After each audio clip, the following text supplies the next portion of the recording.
about what has been happening over the weekend. Speaker Kagushia, Raila Odinga was in your county. There were some resolutions that were agreed upon.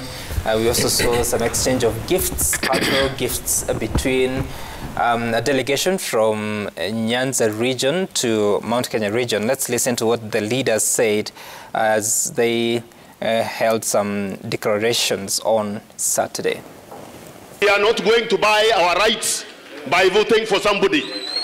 Lazima tupigie yule tunaona ataweza kuendesha Kenya vizuri, sio tupige kura kwa sababu ya uoga.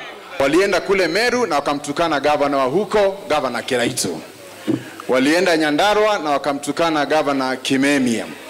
Na hata huko Kiambu walienda na wakatukana gavana Nyoro. Sasa nataka mjue hivi. There is a deliberate plot to undermine your leadership. Wakasalimiana na Uhuru, hakuna makasiriko.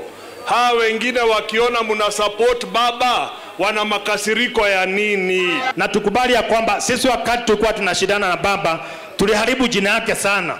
Tuliharibu jina yake na ilikuwa tu ni uongo, ni siasa ile politicking. Sasa imefika wakati tuingie mashinani, tuambie watu wetu ukweli, hii ilikuwa ni porojo, ilikuwa ni siasa. Kuboresha, kuchukua pale Uhuru atawacha. Hiyo kazi iendelee. Niwaambie ati hii barabara ya Thika, Nairobi Thika mpaka Kenol, kutoka Kenol mpaka hapa Marua, mimi ndio nilichora. Trusting you that you return us where we were. Ile umasikini tuko nayo haikuwako. Kila jamii ambaye hakuna mapato yoyote watapata kutoka kwa serikali kila mwezi shilingi 6,000. Raila Amolo Odinga is looking for partners, not for followers. Jamii hizo zote na nyingi zingine tunaishi Laikipia, kwa hivyo sisi tunataka azimio la umoja, jamii zote za Kenya ziishi pamoja. All right. So they had several resolutions, including one that they are going to back Raila Odinga for the presidency in 2022. But we saw Raila Odinga speaking in Eastleigh yesterday. No, I think it was in Eastleigh, yes. No, it was in eastern part of Nairobi. And he was saying that he's going now to declare whether he's running or not on the 10th of December. But let me again begin with you, Speaker Kagushia, because your county was the host of Raila Odinga. And are we now seeing a region closer and closer to making a decision? And what will that decision be like? Because you've also seen a lot of activity when it comes to the side of UDA. UDA gets into Mt.Kenya. As they leave, then Raila Odinga comes back. As they leave, you see One Kenya Alliance coming to have a meeting with the Mt.Kenya, a section of Mt.Kenya leaders. What would the next 8 months look like for that region? Well, I saw the people you have brought there, and I have not seen the remarks by the host governor. I don't know why that has been conveniently avoided. What do you mean conveniently avoided? Oh, sorry, I withdraw. But we need to have that comment also. That was the event on Saturday. Yeah, there were the remarks also from the host governor, which I also thought also needed to make part of the governor. No, I brought the governors. You have brought Kimemia. What were those remarks? You have brought Kimemia saying that they lied about Raila Odinga. They demonized him. Could they also be doing the same? What are those remarks you're talking about that you don't want to see on TV?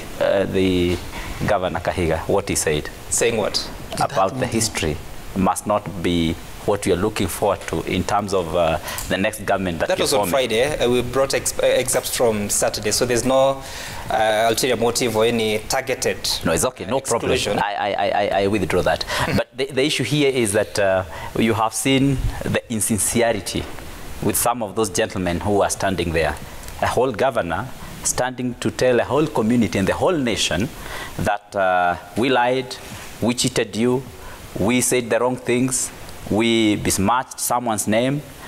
And I'm actually shocked that since the time I was born, these guys have been lying to me about Raila Odinga. And they have seriously changed my opinion and thinking about him. Because for the longest time, as I have been growing up, I have grown knowing Raila is this person who is not so good. And now Kimemia says, I have been lying to you. I feel cheated. And now that I'm wondering, now that you're of age and able to make your own assessment. And I'm wondering, no, but he's informing me. He's informing me now. He's informing me now when already I am making my decisions, and part of what makes me make my decisions is actually based on a lie that Kimemia has lied to me together with his other leaders, and he says that on a national television. You think he was being truthful, or he was just being political? I don't know. Now, I don't even know now. I don't know when he's truthful and when he's lying. You see, the issue is, could we also be now misguiding the next generation by creating another character in the deputy president, by lying to the public that he's not a good gentleman, by lying to the people that he should be demonized and now we are lying to another generation? Could we be doing the same again? And why should we engage in name calling and name mudding as politicians in this country, and particularly even Mt.Kenya? So that is why me as a young person, I'm saying I really, and probably that's the reason why you find the Mt.Kenya people are clearly on their own path. And that is why now these governors whom you have seen there are talking for themselves, not talking for the people. When you see Derito Moridi there, His Excellency, the governor of Laikipia, he's totally not talking for the Laikipia people. If you go to Laikipia, how do you know that? Of course he's not. How do you know that? I mean, I can say it because I'm a Mt.Kenya person. I'm a leader there. I know. When you go to the people on the ground, they are not with those leaders. The leaders are on their own. They are doing their own bargains. Some of them they know that they are very unpopular on the ground and they are not going to be winning. So they are actually bargaining for their next cabinet slots, and they exit from the elective politics. Others are already exiting from the positions of governors because they can't run that term. And so they are negotiating for themselves. And they have found a safe place to do that negotiation. And in that case, I can tell you, someone is taking Raila Odinga on a ride. He's being taken for a ride. And the sooner he realizes that, the better. Because he's totally misguided. There are only 2 governors in Mt.Kenya who are serving their second term. And I have said, not mistaken. I mean, some there's of Governor Mwangweri and there's Governor Martin Ombora. I mean, I have told you clearly, some of them are bargaining their their exit from elective politics because they know they can't clinch the seat anymore. That's clear on the ground. And so, those remarks, I find them very unfortunate, that we have been lying to you, we've been cheating you, we have misguided you, we have misinformed you all this time. I find that very misguiding, and I can tell you the people of Mt.Kenya have made their choice. They have decided what they want to do and where they want to go. But how do I know that what you're saying is the true reflection of the situation on the ground? You know that because you called me here. You called me here because I am a leader from the region, and I'm able to tell what exactly the region is thinking and the temperatures in the region, and you just need to look at I like how you just apportioned the reason why we called you here. You just need to look at how we, for example, transported every person from every other side of the country to Kafiroini in Nyeri. Do you know, for example, there were very few people from Nyeri who were involved in this activity. I was standing somewhere in town, in Nyeri town, that particular morning, and I was shocked at how many school buses I saw carrying people, bringing them there. In fact, I was with one gentleman who told me, you know, the good thing with the Raila Odinga is that he doesn't mobilize. But when we were standing there, the buses started coming, streaming in. And then I asked him, but where could these people be going this early morning? And then I was like, oh, is there a show in Kafiroini that we had not been told about? Only to realize, actually, they were going for that meeting. There's a lot of mobilization of people. And I don't know why we are even using school buses to mobilize for politics. All right. Look at, on the side of your screen, you see the images of some events that happened. I believe this was on Friday, on the eve of those resolutions that were passed on, or that were endorsed or adopted on Saturday. And this cultural exchange becoming quite a highlight of that event. And Senator Linturi, what significance does this bring for that region? We know that predominantly the region has voted for a presidential candidate from that region. What is this? Because I don't think you've seen this before. I don't think that there's any serious relevance. Neither is it able to move the ground, the common voter in the region. And I want to associate myself purely with the sentiments of Mheshimiwa Kagusha and probably hunt some things more, because the group that you see surrounding or mobilizing for my good friend Raila Odinga in Mt.Kenya is a group of a cartel of people who are specifically trying to negotiate for positions for themselves and not for the people.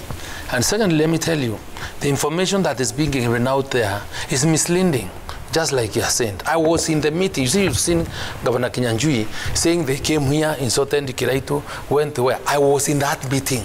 It is me who led that group of the leaders that accompanied the DP when he is purported to have insulted governors. That is not true. It is not correct. And I am telling, without blinking an eye, these characters are people whose end, there's a pistol on their end. When we look at those governors, all of them, I'm telling you, what they are afraid of, because they can sense the feeling on the ground and where the people are, is because anybody that has executive authority and running so much billions, there is that fear of a fire being prepared, taken to DPP, taken to DCI, and for that matter, they must permanently be saying, yes, sir, yes, sir, yes, sir. That is fear. They are living in fear. They have friend. Fear of who? My friend.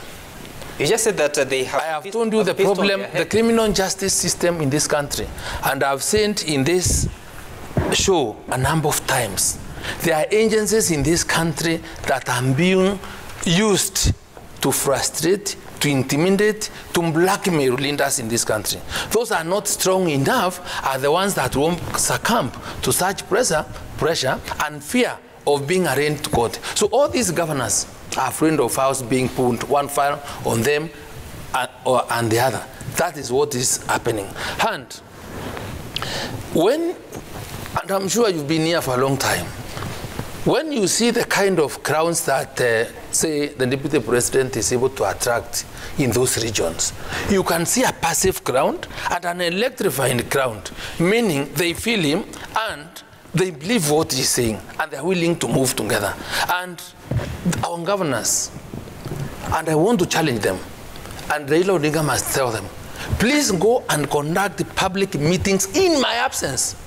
And not in hotels, not in rooms. Go out there and say, I stand here as Governor Nyandarua campaigning for Ransu. Let me tell you, they will be chased away by the crowd and by the people. So that's the truth. It's a matter of time. They will realize when it will be too late. Honorable Mbui, when you listen to this, yet we're in a country that is understandably democratic, where everyone is supposed to go anywhere, look for votes anywhere, make alliances anywhere. Where does this leave us at? You know, I've been wondering who the propagandists, those who have been painting negative pictures about One Kenya Alliance are. But listening to two of the panelists here, I can tell there is a serious agenda in propaganda. And I'll say why I'm saying this. First, you've heard that they are able to determine who people will vote for by looking at the crowd. I mean, interestingly, because I thought an electrified crowd, if you took a monkey that can sing to a market, I mean, the crowd would be electrified. Would it vote for that monkey? So I don't know. I'm just listening and I'm wondering. And then I'm hearing that state agencies have got files for all governors, so that if you go to one side, then therefore a file will be pulled out of, from nowhere. And I'm wondering, isn't it clear that for anyone to be prosecuted, there must be a case to answer? Honestly, why do we keep, peddling these lies, which are clearly lies? And then, we are being told that, which is also interesting, that, these people are negotiating for themselves for cabinet slots. Doesn't that again say that that is where the government will be formed? On one foot you're trying to say this is the wrong place to go. On the other you're saying this guy will win government, and therefore these people are going there so that they can be cabinet secretaries. You must figure out which side you are. And I would not say that if I was in UDA, because in UDA you should expect the UDA leader to be the next president. Therefore he cannot give these governors who are against him any cabinet slots. Now on the issue of people that were mobilized, and I'm being fair because I'm not in ODM, I don't speak for Azimio La Umoja, though I think Azimio la Umoja was coined from One Kenya Alliance. I think the name was picked from us. It was just switched into Swahili. It was ours. What came first? But One Kenya Alliance, of course. but you know, when you talk about people being mobilized, and you've just seen it on TV, there was an exchange of gifts, which means people had to come from Luo Nyanza to come with gifts so that they can exchange with the people from Mount Kenya. But when you see a lorry written Karachuonyo, you are shouting that, oh, you know, all the people in the meeting were from Karachuonyo. The people from Karachuonyo went as a delegation from Nyanza to go and meet the people from Mount Kenya who are not mobilized because they are at home. So I think this propaganda business is too much, and you need to now start getting out of propaganda into the real world. Let me tell you, it's not over till it's over. And let people make their decisions, but I can tell you that the ground is shifting, and it's shifting very, very fast. and Fred, we listen to these various campaigns, and they have different offers they're making to the people. Absolutely. If you listen to Raila Odinga, he has now been repeating about the 6,000 shillings per vulnerable family every month. And they were talking about a target of about 2 million households. You listen to William Ruto, bottom-up economic model, saying that they're going to uplift the people at the bottom of the pyramid. One Kenya Alliance, what are you selling to Kenyans? Thank you, Sam. First of all, before I tell you what you're selling, I think politics. Or should I start with Kanu, maybe? I'll go there. Okay. Politics is about negotiations, and there's nothing wrong with the negotiating. And I associate myself strongly with the sentiments of Honorable Mboi when he says that maybe these gentlemen from the yellow fever have realized that the government will be formed from the other side. And I just want to place something. Even Waiguru, the fact that she's now joining the yellow fever, why are we not saying that she's also negotiating? Why are we looking at this other side only? But having said that, these elections are premised on the concept of unity. And that's why we say One Kenya Alliance, bringing all Kenyans together. And that's why you see that team expanding every second. Now, the Azimio la Umoja is speaking more about the same concept, about unity. And if you look at the delegation that went to Nyeri, there were delegations that were coming together, exchanging gifts, and appreciating culture, appreciating political stand, appreciating, engagement and association. What are we offering? And this is where I go to default setting, Kanu. Senator Gideon Moi has said, and he has been very bold, in his rally in Kericho that was well attended, in Iten, in Elgeyo Marakwet, in Kajiado, he did say, what we need in this country is to end theft of public money, aka corruption. That is the cancer. You can come with the best economic model, but if you don't address theft of public money, then there's nothing you are doing. He has said that we need to ensure now that we broaden the tax base. And his counterparts in Oka are saying the same thing. They're saying, let's lower the tax by 50% so that we broaden the tax base and have more pay. Because we must take care of the marginalized and the lowly placed, the vulnerable. We are talking about education. Education is the equalizer. Senator Gideon Moi has said, how about now we ensure that all levels of education, it is free,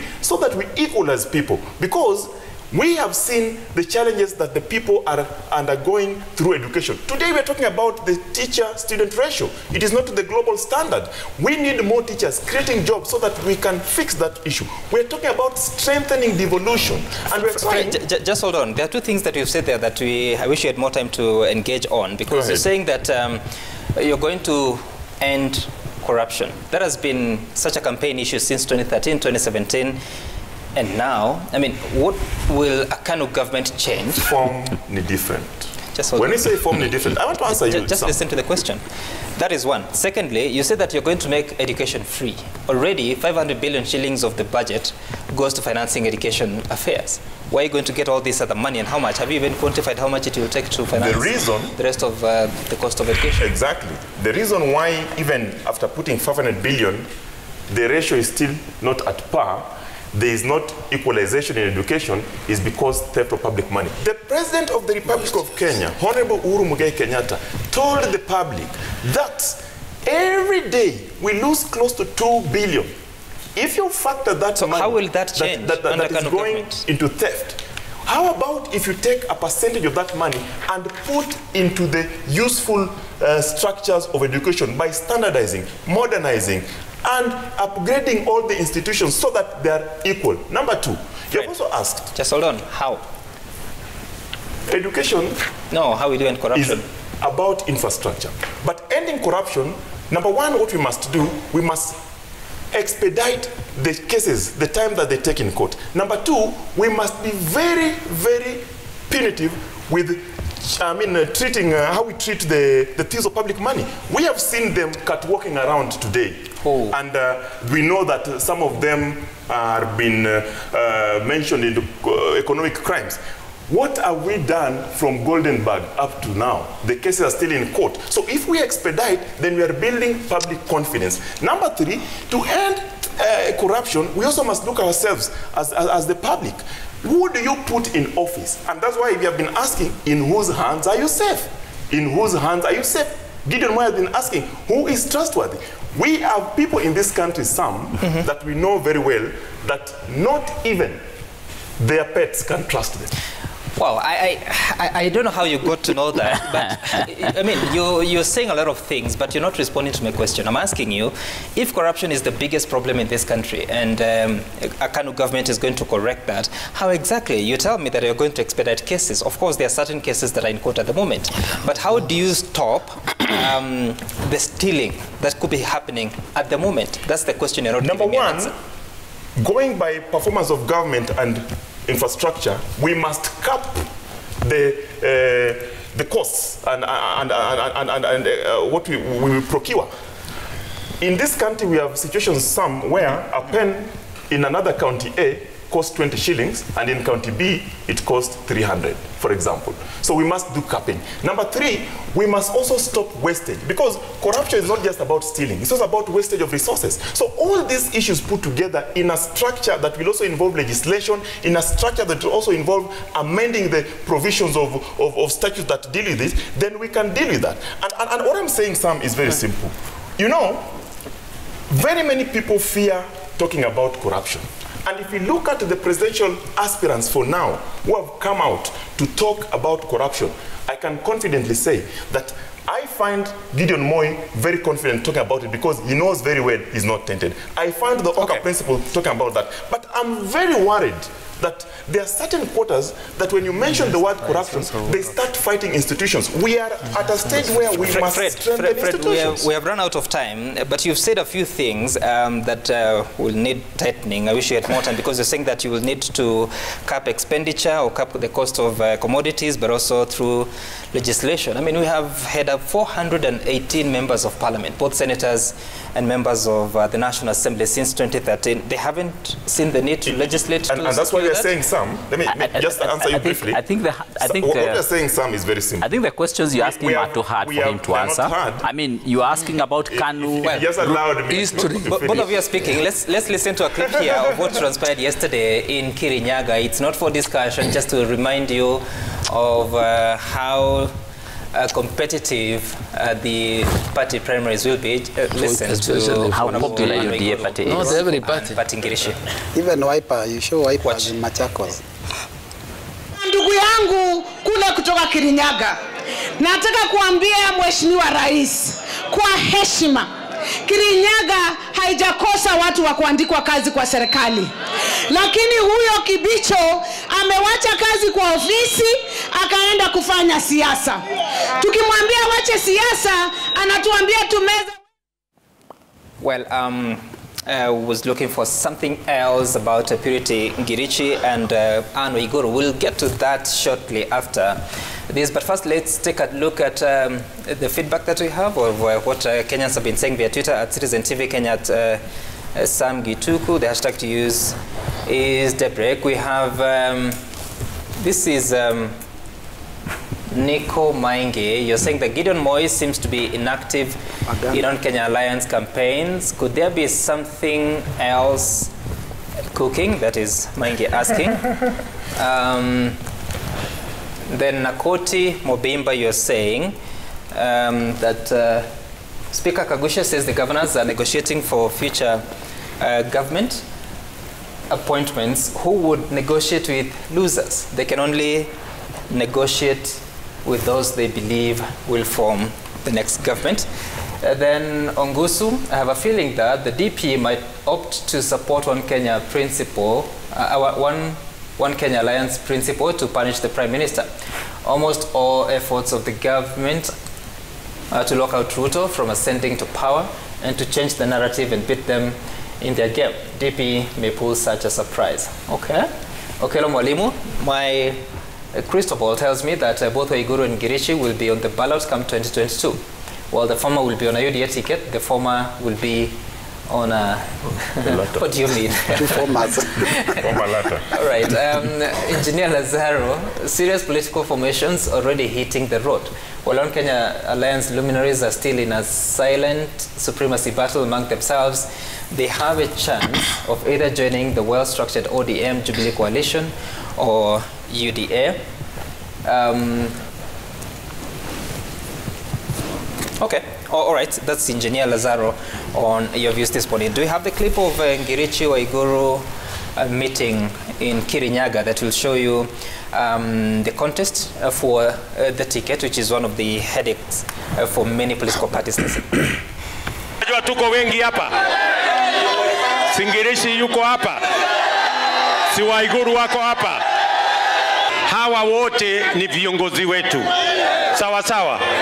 Na sisi tumesema tunaheshimu kila kiongozi na wenye kuamua ni nyinyi. Ndio mtaamua.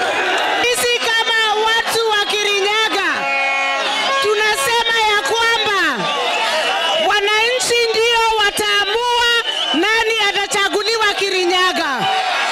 Na sisi hatutaki fujo. Hatutaki matusi. Sisi tunaomba tudumishe amani. Sisi hatutaki matusi kwa sababu tuna imani mkubwa wetu atatupatia free and fair elections. Watu wa Kirinyaga, Kirinyaga itaendelea na Kirinyaga tutafanya kazi.